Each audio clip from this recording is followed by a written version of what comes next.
thank you all for being such an incredible and patient audience. I can see that it's packed, which means that the topic is something that really resonates with all of you and all of us as well. The way we're going to have this session is I'm going to ask them a few questions, interspersed with them reading bits that they've selected from their books. And then we want to have enough time so that we can actually widen the conversation with all of us in the audience as well. As I said before, we urge you to take lots of pictures, put it on Facebook, Instagram, Twitter, whatever other handles that you have. And try and tweet me some questions in between as well, so that perhaps if they come to us, we can answer them through the panel as well. I'm Parmesh S, Radhika was, Hoshank is on no social media, so tweet us all his questions and we will try and answer them. No social media. So I want to start off by asking both of y'all, starting with gender, right? Gender hasn't really been a static term. Over history, it's kind of evolved and morphed into so many different ways. Even in today's time, there's one movement which seeks to remove all labels, right? Saying that we are beyond gender. On the other hand, there are strong movements that want to actually go deeper and deeper. So, pansexual, sapiosexual, asexual, cisgender, hetero, romantic, and so many other labels. How do each of you resolve this tension in your own lives as well as in your work? Both this collapsing of gender as well as the widening of it. Hoshank, do you want to start first? See, I'm 69 years old today. And when I started out, we used to use the term homosexual. And I like the term homosexual because it said something which was descriptive. Then it came gay, and I felt very sorry for myself, and I wasn't gay at all. So I wasn't likely to use the term gay. But then I said, okay, homosexual is too old-fashioned, let me be gay. Then I became gay. Then they said, oh, you're not gay, you're queer. So then I became queer. I mean, this naming game, it's just stupid, you know. I mean, you are what you are, what does it matter what you call yourself? Now, I'm a writer. I'm not an activist, I'm not a dancer, I'm not a singer. So when I write books, I write about my own experience. My experience as a gay man of the Parsi community who is 70 years old, who is of a certain time. I'm an old queen, you know. So I talk about what it means to be an old queen. I can't pretend to be like you young people. Oh, I'm cool, I'm gay, I'm queer and all that, you know. I mean, I got beatings with chappals for being gay. It wasn't cool in my day to be gay. Anyway, so I write about my own experience. Then my publishers, who are my students, said, now, sir, you have to write about lesbians also. I said, now I have to become a lesbian also? They said, yes, if you want to sell the book, you have to become a lesbian also. So I started reading, idhar se, udhar se. We couldn't use the word dildo. That is all we knew, you know, growing up when we grew up. That word is not to be used. So anyway, now I have lesbians in my book, but it's all book knowledge, you know. It's not blood knowledge. You know, I can never be a lesbian, I can never be a woman. I know very few lesbians and they are private people, you know. So, okay, what I know, I write in the books what I know. And recently, Lakshmi should have been here, but she's not here, and my student who likes me and likes her and publishes both of us said, sir, you please write an afterword for her book. So I wrote an afterword about cross-dressing in Shakespeare. Because what do I know about Lakshmi? I mean, I'm an English teacher. I have to keep my awqat, no? And tumhara master se milaiye, tumhara master se milaiye. So I said, let me give her book heft by quoting Shakespeare. You know, I'd also written something about Salman Khan. Nahi, tumko court mein le jayega. I said, chalo, chalo. So you see, I mean, it's just, when you say, oh, see, in literature, it's not a modish word I'm using. We emphasize difference. We say what experience is being spoken of here is unique. It's a blood experience. It's something you don't know. It is something you might want to know. It might touch your life. It might move you. It might frighten you. But that's what literature is supposed to do. in politics, and all these creatures are political, they want to build coalitions. They want power. They want majority. They want votes. They want to make a social difference. I mean, I don't know how many people read my book. I don't know what difference it makes to them. It makes a difference to me. I write it. So I can only talk about what I am doing from my situation. So this is how it is with me, Parmesh. Radhika, what about your situation? And I mean, you've written a lot about what it means to write from your position Yeah. of, say, coming back from America, that embodiment of being a woman. But do you feel gender collapsing, or do you feel it widening at this moment? I mean, I think it's such it's a personal thing. I definitely, for me, I feel gender's collapsing. I actually believe this to be true. I feel like we've all been raised to, first of all, be straight. Like, I actually think we bear children and we make an assumption that they're straight. We don't even think for a moment that, oh, my baby could be gay, and so I just think that there's so much of this conditioning on us, regardless, one way or another. So that's one thing I keep thinking. But over the years, so I think I was conditioned like that. And then over the years, your exposure and what you choose to read and, everything. For me, reading about people's personal journeys or what somebody has gone through on a very individual level, that becomes like a role model for me. I see somebody like Hoshang who's gone through life with a very different set of circumstances from mine, but doesn't mean I can't empathize with that, doesn't mean I can't learn from that, doesn't mean I can't have feeling for what that could have meant, because I think that's the most important thing, to really be able to empathize with other people. And in terms of gender collapsing, I'm feeling that very much for myself. I get very annoyed nowadays over little things, like even the fact that strength is a masculine adjective, or ambition is a masculine adjective, and sensitivity is like a feminine, like what the shit, we're like in 2016 and we're still ascribing all of these pronouns. Both of y'all, as well as not just in your writing but also in the way you've lived your life, have lived very publicly in defiance of gender norms. And Hoshang, you've written about this as well. How does it feel to, in a sense, constantly being this force of resistance, constantly challenging, constantly resisting? I mean, the one thing I wish is that I was gay, because there would be more fun, and I'd be able to sit here with credibility. Okad. No, I know, I don't clearly. No, I don't. No, I don't think it's fun. I think it's a really hard choice, and when I say choice, like, it's not a choice. It's you're born the way you're born.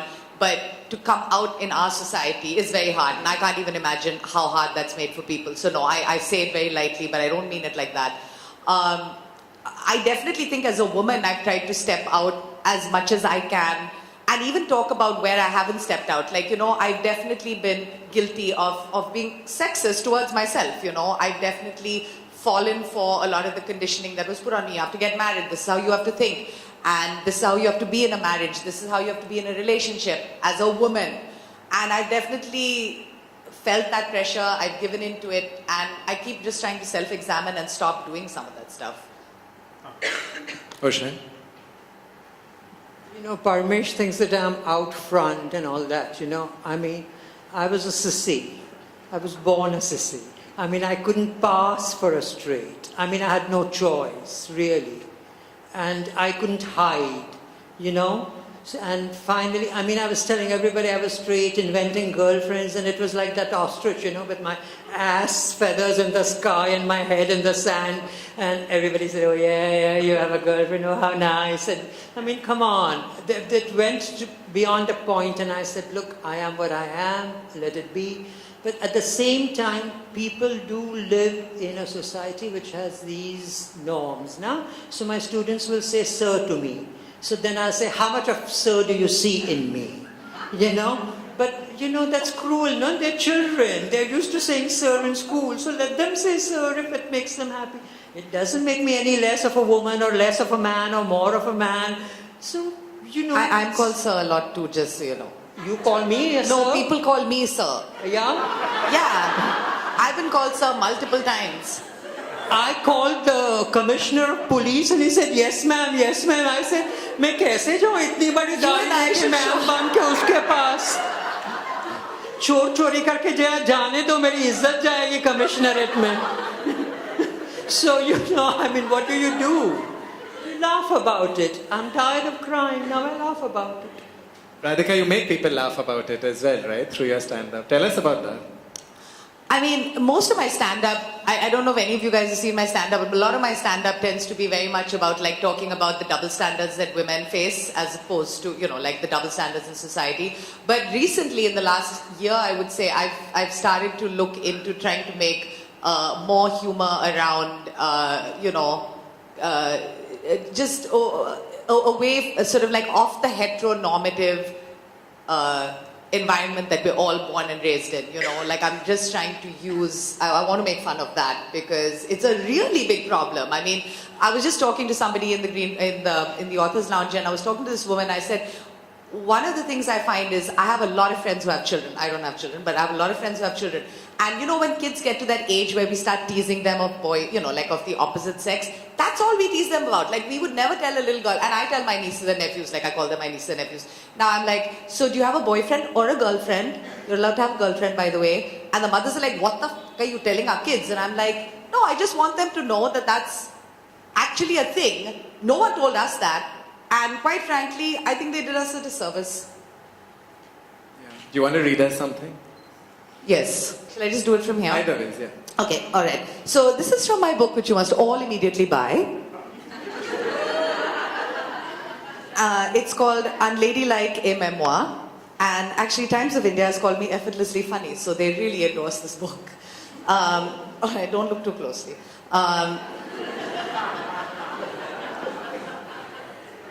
Don't look too closely, you might find all the faults. Okay, so I'm just going to read a little and just stop me, like just shout at me when I go too long, okay? So we wanted to talk something about like gender confusion, or just like what my take on all of that was. So this is from a chapter called Becoming a Woman. So I'm just going to take up from the middle of it, okay? While my underdeveloped chesticles did nothing for my sagging self-confidence, my severely delayed menstrual cycle had only helped make things worse. While all around me my friends blossomed into women who menstruated with great regularity, I lay awake at night, nervously knowing it was only a matter of time before my voice broke and my balls dropped. It was awful. Every other morning, one of my boarding school dorm mates would wake up and gasp that a period had started. We referred to the monthly cycle as chums, and someone or the other was always going on about her chums and the accompanying chum cramps. They would merrily interrupt hockey practice to inform us of how bad it was, clutching their sides, doubling over with pain. All the other girls would be most sympathetic because they knew what it felt like.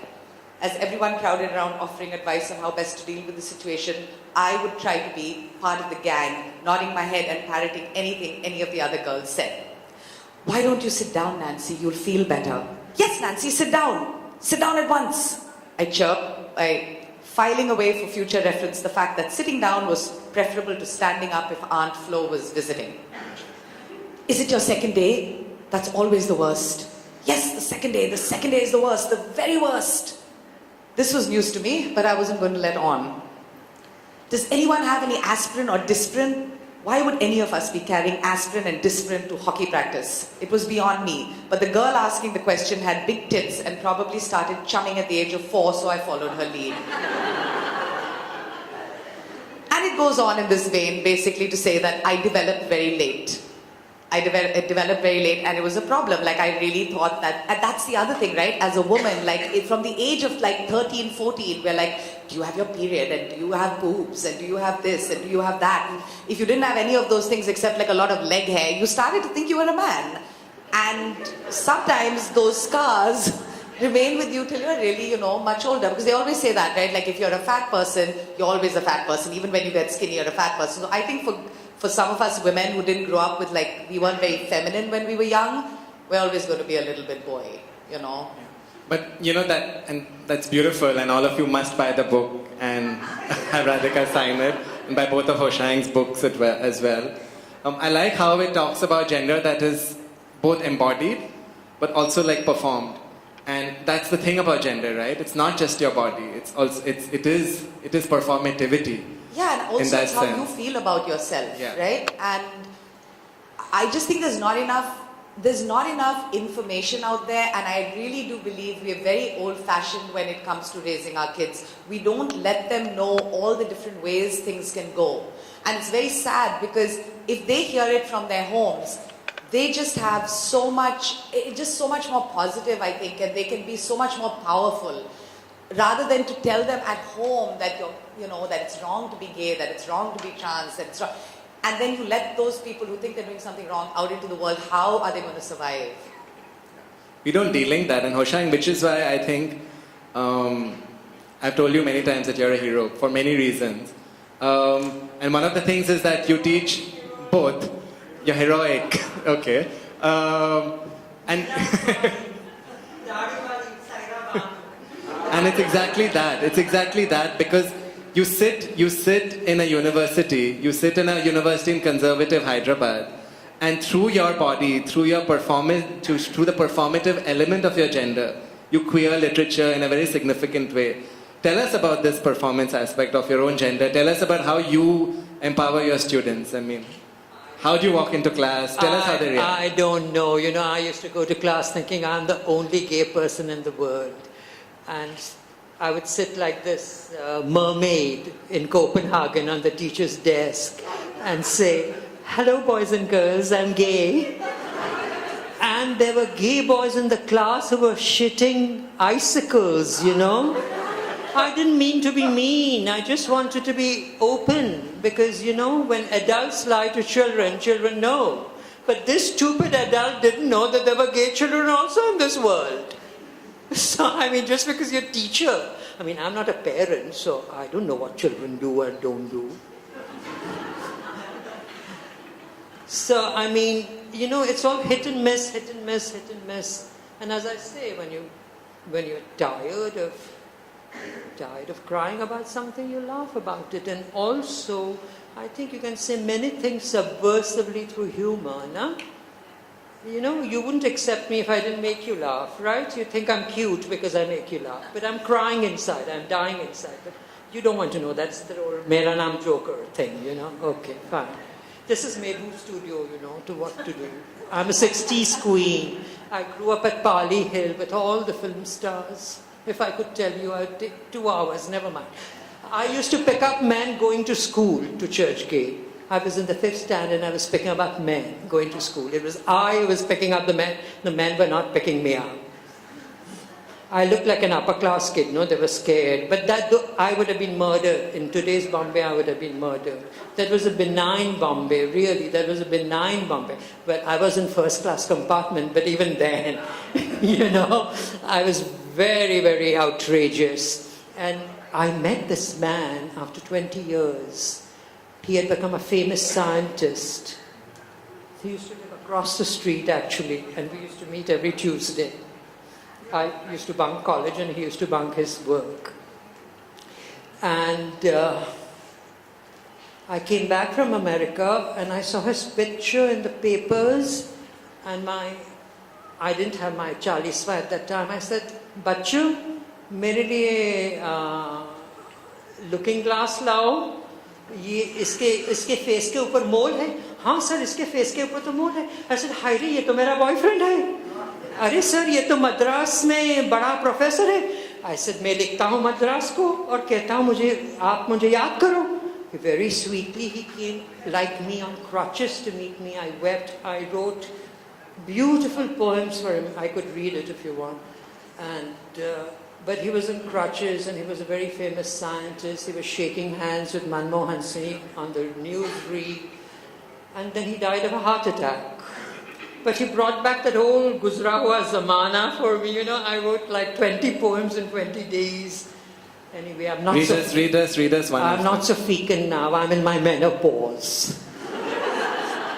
Thank God for menopause. Okay, good. Hoshang in Mehboob Studios. This is a treat. Arey Allah, mat mujhe. Don't, please. I go to these zoos and there are these couches for film stars to get laid on.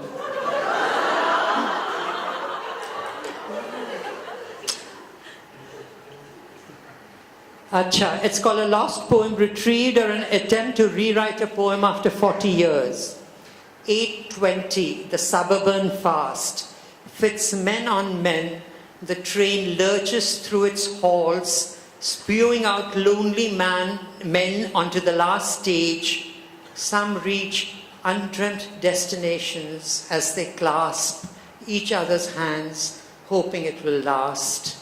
Some end up on beaches lonely or populated, where they feast upon each other's meat. The sea imitates the piston motion of engines. Clatter, clatter goes the love machine, as a satisfied audience on shore claps to see the scene. Some illicit poems, some tears, some secret scripts, some public prayers, some perfumed fragrances, some deodorants, some seek out an unbuilt flat, some locked out churches. Where in the city is a man to find a peg to hang his hat? Some clench their teeth on coming, some bite the pillow in bed, some scream hysterically to see the sky revolve at an open-air initiation, their second coming. Some weep with joy, some sadly cry, some douche immediately, some keep the baby. What's a man to do if he can't find a lady? Lady, lady, oh shine down on me. Send me that dream man to keep me company. I have been good, I have kept the faith, trusted only some, not everyone, and said my rosary daily on the 8:20. At the school chapel, I write poetry, where Jesuits thumb the rule book Jesuitically. Sometimes I feel the mother's mantle brush past me as I shut my eyes in love's reverie. Across the years, my lover comes to meet me at platform number 9. He smiles and waits patiently as the whole world passes by. He waits and waits and smiles to see me wait as we stay rooted to that spot, age 60 and 63.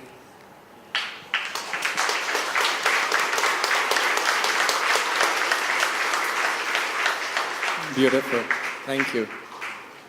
And this is a question to both of you.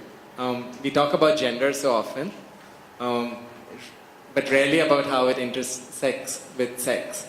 And, this poem is about that, and indeed a lot of your writing. So tell me about how, in your writings, you intersect issues of gender with actually just talking about sex, openly, freely, playfully, wistfully.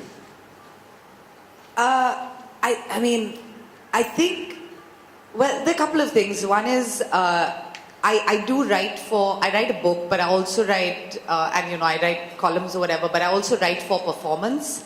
And that's really the bulk of what I do. I write for performance, so not really literary like someone here, but, I write for, and I think that's where I do a lot more of that type of experimentation. So, I have this one bit where, hoping everyone's above age, well, he's been talking, so nobody cares.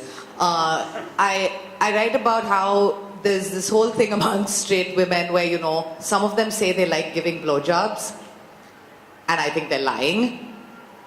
And yeah, some of the girls are laughing. They're like, she's lying. Yeah, she's right. Definitely liars amongst us. And so, I like to talk about like how sometimes the weight of our femininity, the kind of sexual practices that we should be into as feminine women. Bullshit, we're not into any of them. So sometimes, so I definitely explore that a little bit. One thing I just wanted to say was that it's in keeping with this whole thing of like trying to move forward, like trying to get more modern as a country and as people, especially in urban centers, is we're so used to heteronormative environment that we've not for a moment even considered the fact that maybe we're the ones doing it wrong, And I always say this, and I mean it, is that the fact of the matter is I think gay sex is probably better because at least with gay sex you don't end up with babies. We're stuck with all these damn babies. Think about it. Right, ladies? You're stuck with babies, dude. Like, what is that? You know? So, 1+1 for gay people, I think.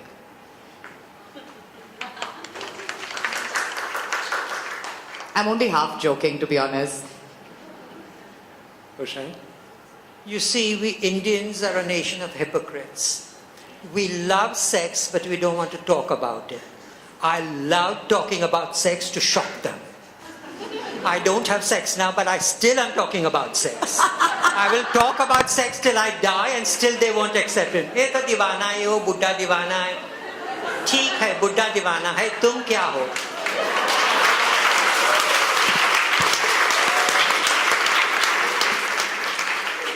You see, I have Bengali friends who are vegetarians. They eat fish and call it the vegetable of the sea. I am that fish which is the vegetable of the sea. समझ में आया? ये gender है ना, gender आजकल आया है. 5 साल से, 7 साल से, 10 साल से. मैं 60 साल से सेक्स कर रहा हूं. तब मेरा जेंडर नहीं था, मेरे को सेक्स ही था. And I have said, if I write as a gay man, I will include sex. A blow-by-blow account. And they will have to take it or leave it. I'm not going to write any other way. Because that's the way I can be in my books. They do not let me be in my life.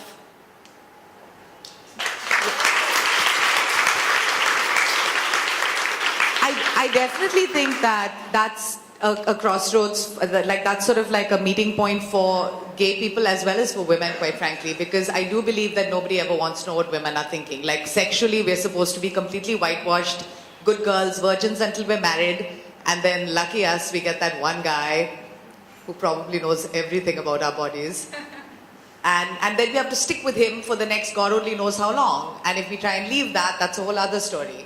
So I definitely do believe that a lot of people don't like it when I talk about sex or when I am very, blunt about how things go down. And he's absolutely right.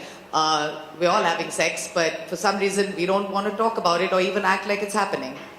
But it's in our history, it's in our mythology. Yeah. It's in our geography as well, and this is going to be my last question and then we'll open it up. Both of you have lived elsewhere in many senses, right? I mean, you've lived between India, in so many cities. You lived in big cities, you lived in small cities, now you're in Hyderabad. You lived in so many places. Do you think geography has a role to play in gender fluidity? Do you feel that some places are more fluid? Like, is Hyderabad, which is relatively a smaller city, is it more open to gender fluidity than, say, a Bombay or a New York, or is it less, and likewise? See, when I was growing up, I used to go with lonely young bachelors who had bachelor apartments, and they'll take me there to screw me. Or I would go to men whose wives were in the maternity hospital and they wanted sex.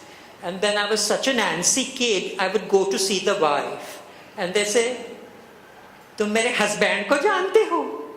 I said, "Ji, to kya, kaise jante ho?" "Mujhe tuition dete hain." "Tuition dete hain? Haan, 4 baje aana." I would love to fuck up their lives, And I hated those women. I hated them. I hope they're all dead by now. And when I told my American teacher this, he says, "It's amazing that married men would take you to bed when their wives are giving them twins or triplets, So, that's the loneliness of Bombay, the big city loneliness makes people do things that they wouldn't otherwise do. Their relatives are not here, nobody's looking over their shoulder. That's one thing.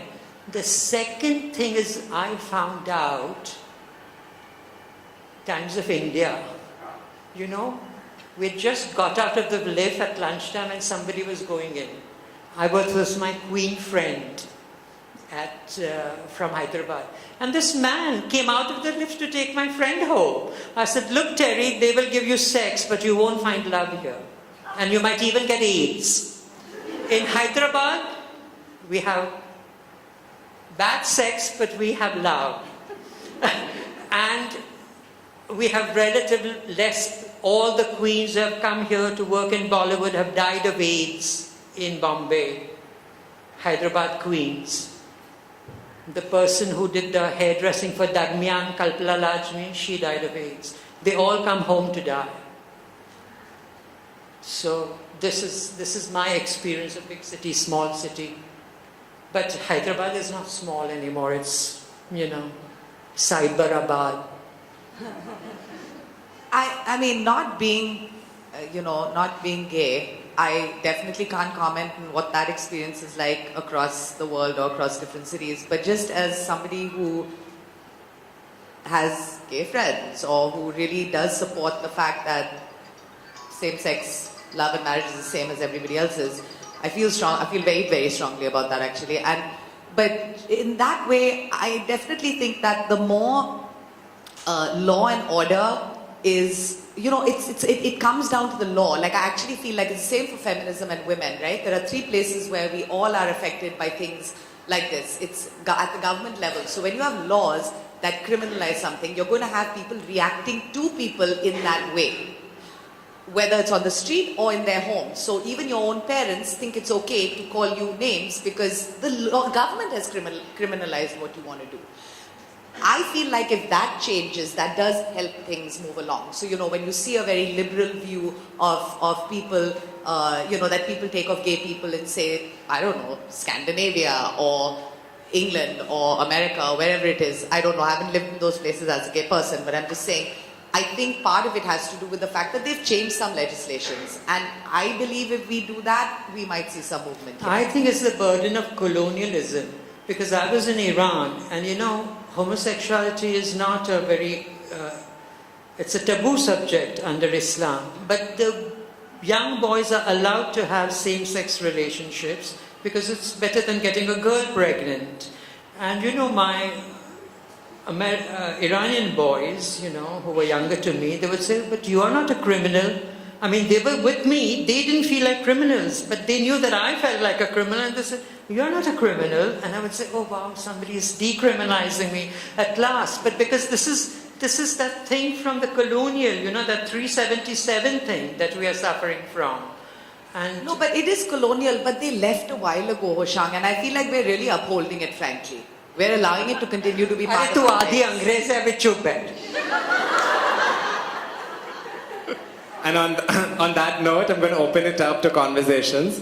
And there's a question here. So just raise your hand. We'll bring you a mic. Just try and make it a brief question, if possible, so that we can get more in. Yeah, thanks. I would like to know your comments on incest. It's relative. Is that directed to someone specifically, or? Anyone can speak on it. Okay. Listen, I did my PhD on Anais Nin. Do you know her? Yes. And Anais Nin slept with her father. And Anais Nin wrote books about everything she ever did. But this book about her father could not be published until 40 years after she died. So you can see how taboo the subject is even in the West. But when you are well known and you do something so dramatic, then people rumor about you, na?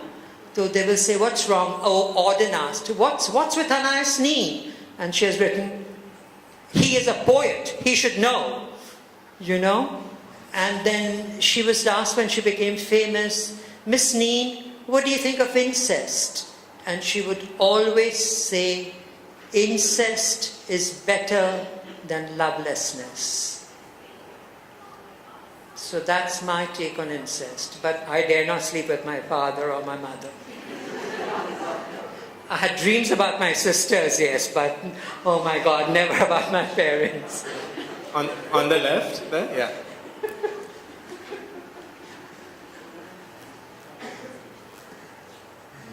So this is just a general question. This is something that I have noticed very recently, and in my in sort of my social circle, and not specifically only mine, but like the general circle today. So I've noticed that being experimenting with sexuality more than something that is personal has become a societal trend. And this can be seen on basic levels such as music videos saying, oh my god, my girl kissed a girl, like yo. Like it's, I don't know. So I want to know your personal, what do y'all think about something that is something so personal, like sexuality is something is one's own. And what do y'all think about this social pressure and trend? And I know a lot of people who have faced the pressure of having same-sex experiences with other people because of peer pressure. So what do y'all think about that? Really? Yeah. You see, when you say sex is personal and we don't want to talk about it, it's just a way of saying we want to perpetuate the exploitation that goes on by men of women, of children, of gays, of lesbians, of transgendered.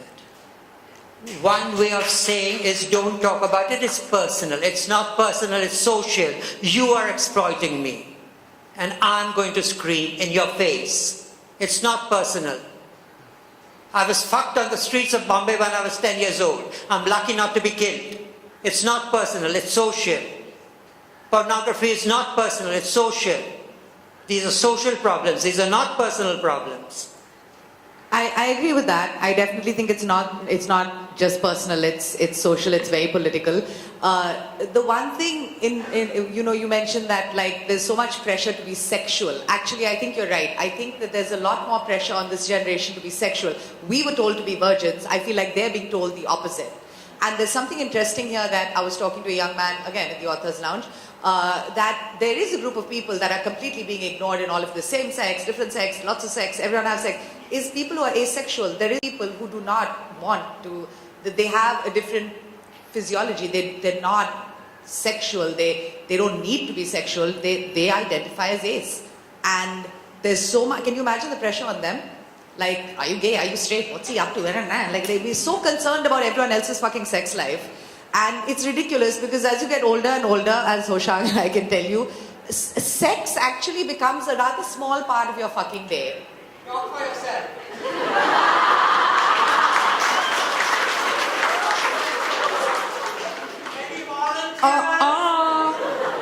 Any Yes, any volunteers, Buy the book first. Anyone, buy the book first and then everything's, on the table. But it's true, it becomes less and less, but the interest we have in other people and the amount of pressure we put on them to conform to whatever it is a little bit much.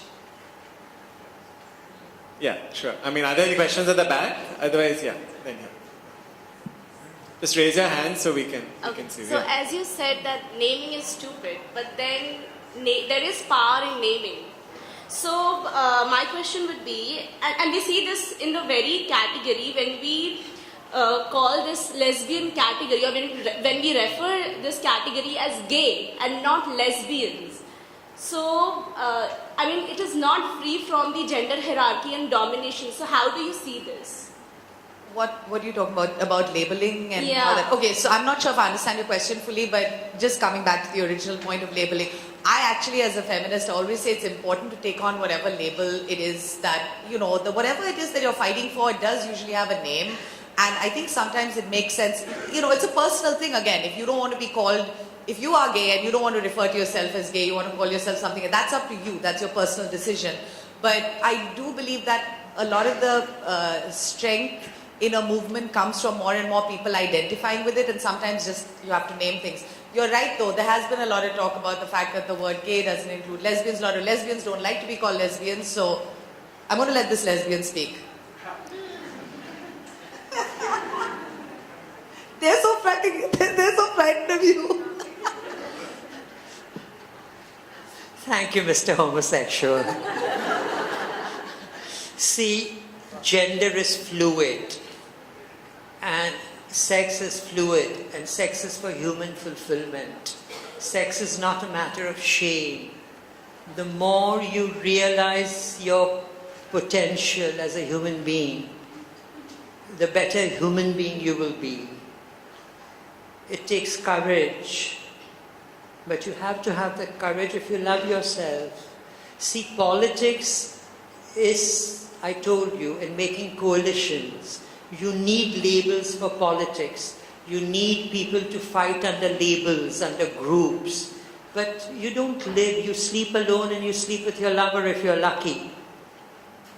You see? And the lover you pick on that day should depend on you and your lover. Why does it have to be fixed? I mean, you see people we push. Tu gandu hai, tu gandu hai, tu gandu hai. Haan, main gandu hu. I mean, what chance did I have?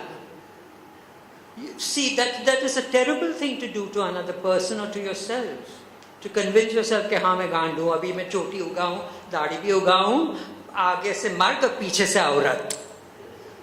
So then, what am I? I'm both. We are all bisexuals really, but we don't want to say it. Some are more, some are less. So life is fluid. And this is why we get into so much trouble in our marriages also. तूने वैसा किया, तूने उस औरत को देखा, बाप रे बाप. I had a boyfriend whose wife wouldn't let him look at Madhuri Dixit's poster. She divorced him for looking at Madhuri Dixit's poster. So I went to this lesbian feminist I know. I said, ये औरत को क्या है? Does she hate him? नहीं, उसको too much love करती है, इसलिए. देखो, too much love. There you go. In front.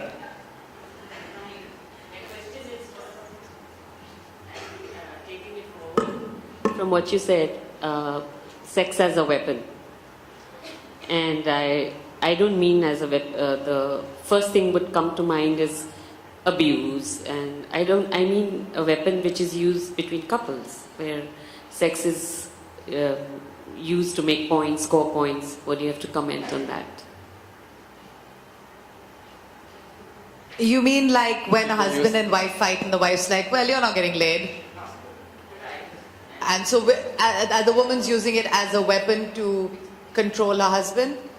I definitely think that that's not unheard of. Like I do know that that's sometimes what older women will tell younger women. It's like, don't sleep with Thank God I'm homosexual. Yeah, he's right.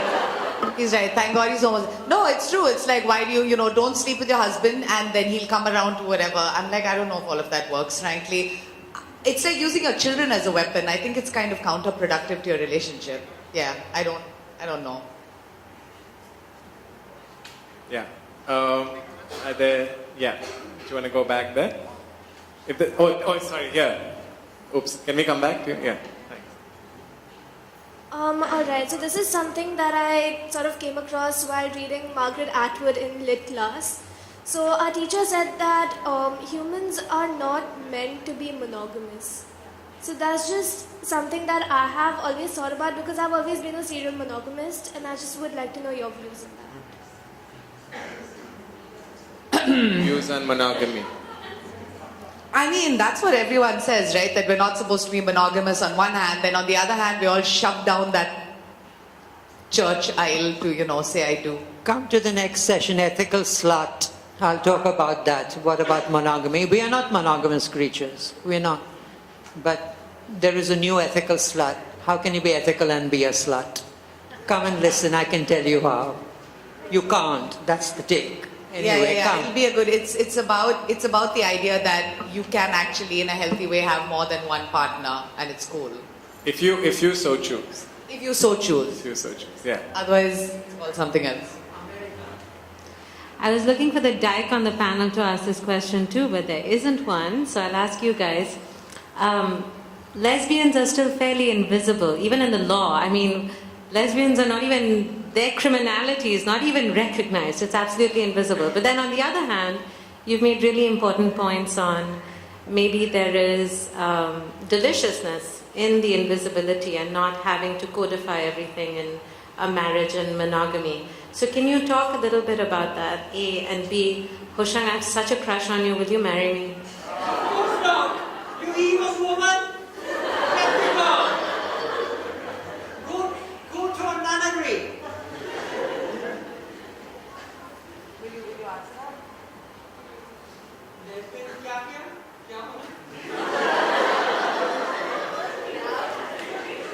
No, she's just saying that, like, given that it feels like lesbians are sort of invisible because they're not taken as part of the, we only look at, like, even criminality, it's looked at from the male perspective. They don't even look, I mean, I think that's a plus point. Finally, feminism wins one freaking war.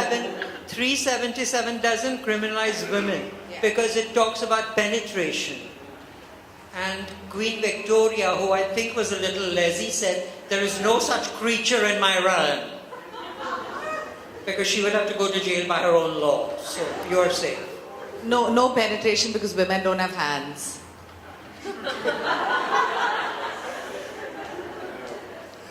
I want to, as the last question, and actually In the Manusmriti, two men, they just have to take a bath. But a lesbian's 2 fingers were cut off.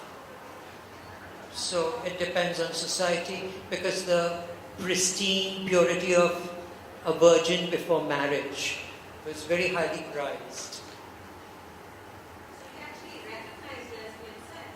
Of course they recognized everything. They were cleverer than us.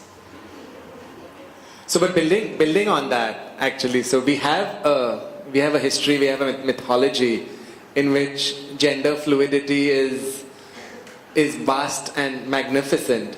Where did we? I mean, colonialism is an easy target. But why have we failed? We've done so many revival projects since independence. Why have we failed to acknowledge our gender, our vast gender fluidity, or our queer pantheon? I might have misread it, but from what I read, under Macaulay, 377 puts 2 men in jail. The penetrator in jail, 1 man in jail for 10 years. When Nehru came, they made it for life. Now again it's 10 years. But Nehru made it for life. So, when we made a new nation, we were purer than pure. Bharat Mata ke bacche to aisa kar hi nahi sakte. You see? So we had this vision, and this vision took us into abstruse corners. It made us deny our humanity. We are going back, abhi national anthem pe bolo. Today Soli Surabji said, who was a mad Parsi like me, that every rascal will stand up and that doesn't make him a patriot, I mean, but that's how we are. That's how stupid we are. We have become stupid. We are a very clever nation. Radhika? I also feel like we're a bit too religious. We all need to let go of God a little bit. We do, let's be honest. We're too religious. There are too many religions, and all of our religions keep telling us to be completely intolerant of everybody else. And definitely in Christianity, I mean, there's completely a blatant thing against homosexuals. I'm pretty sure it spreads. And from a social perspective, whatever religion you ascribe to in India, it's taboo and it's weird.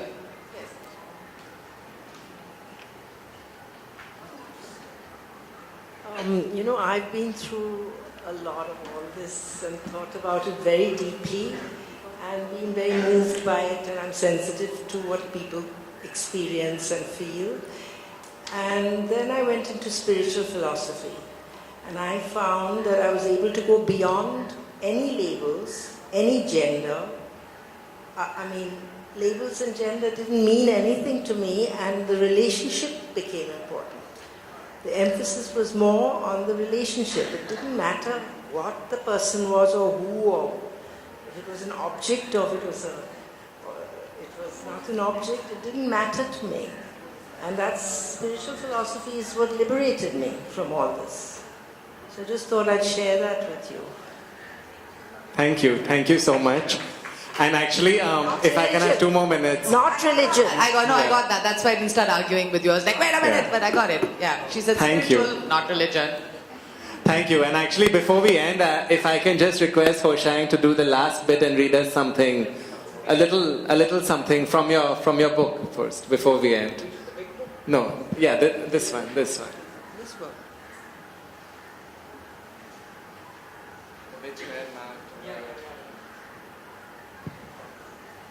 We'll end by going back to ancient India. You see, I don't divide between spirit and body. The most spiritual experience I have is my lover in bed. Okay? So, Rumi says, to the profane, everything is profane. To the spiritual, everything is spiritual. तो वो तो दृष्टि है ना, जैसी दृष्टि है वैसी सृष्टि है. तुम हर चीज को गंदी देखोगे तो दुनिया गंदी है, तुम हर चीज को अच्छा देखोगे तो दुनिया अच्छी है. दिल साफ होना चाहिए ना. गुरु नहीं, गुरु क्यों होना है? गुरु भी तो आदमी है मेरे जैसा. I would love to be a guru, but nobody takes me serious. अच्छा ठीक है, सुन लो. It is a fashionable slander in extremist circles, both of the right and the left in India, that homosexuality is an import from the West. Nothing could be further from the truth.